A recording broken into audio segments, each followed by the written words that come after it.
สวัสดียามเช้าคลิปนี้เขาจะให้แฟนคลับมาเบิ่งการพัฒนาอยู่เขตตะฟังแม่น้ำของเมืองตะแคกแข่งขมวนเนาะตอนนี้กำลังเขตตะฟังกันเจือนเนาะบริเวณนี้แมนแคมป์ของเมืองตะแคกแข่งขมวนและฝั่งทางนั้นก็แมนนครพนมแข่งนครพนมประเทศไทยเนาะถือว่าตอนนี้กำลัง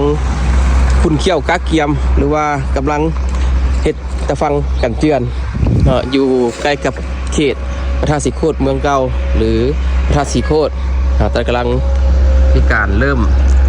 การก่อสร้างตะฟังกันเจือนแล้วเนาะอันนี้เป็นเขตอยู่กับติดกับบอนพระธาตุสีโคตรซึ่งจุดดังกล่าวนี้ก็ห่างจากตัวเมืองจากเมืองตะแคกแมน6 กิโลเมตรนะถือว่ากำลังจะสร้างตะฟังกันเจือนแคมป์ของและนี่ก็เป็นจะสร้างไปฮอดในตัวเมืองท่าแขกเนาะจากนี้ไปฮอดตัวเมือง6 กิโลอันนี้ก็เป็นสภาพเส้นทางกำลังตัดใหม่ซึ่งเป็นแหล่งท่องเที่ยว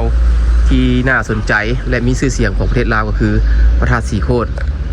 นะถือว่านี่เป็นบรรยากาศกำลังมีการก่อสร้างอันนี้กำลังคุ้นเคี่ยวในช่วงแรงเพื่อจะให้สำเร็จในอีกระยะ2 ปีก็จะมีบอลดินบอลเที่ยวบอลนางงามบอลนี้อัปเดตให้แฟนคลับรับทราบกำลังคุณเขียวเตาเกียบไปดู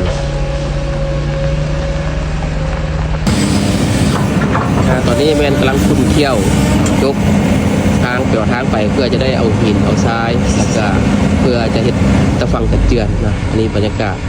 เพื่อเป็นการเริ่มนะบุกนักตอนนี้เนาะเพราะว่าระยะ2 ปีไทยสำเร็จ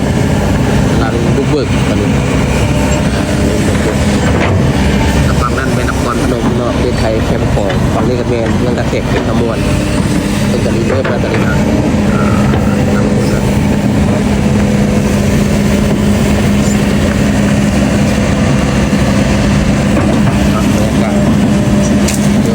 กำลังขึ้นเขียวนะ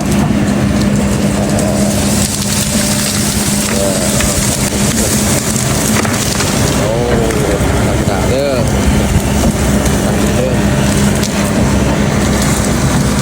บรรยากาศแล้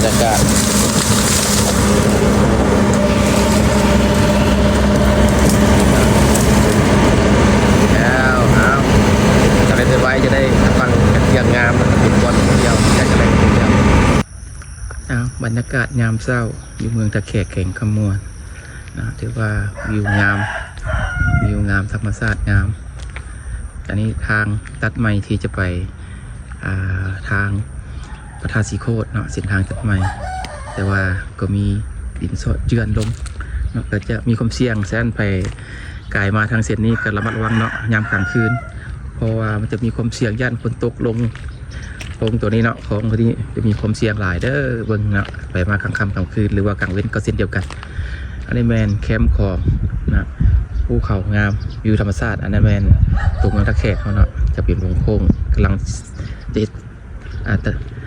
จะเฮ็ดตะฟังกันเจือนนะวิวถือว่าฝากนั่นแมนนครพนมประเทศไทยแม่น้ำของนครพนมประเทศไทยถือว่าทางฝั่งนั้นก็แมนมีการพัฒนาหลายสมควรนะอันนี้ก็แมนบอลจุดหาป่าเนาะหาป่าอันนี้แมนสภาพบรรยากาศนะถือว่าวิวงามในบรรยากาศเส้นแคมป์ของตัดใหม่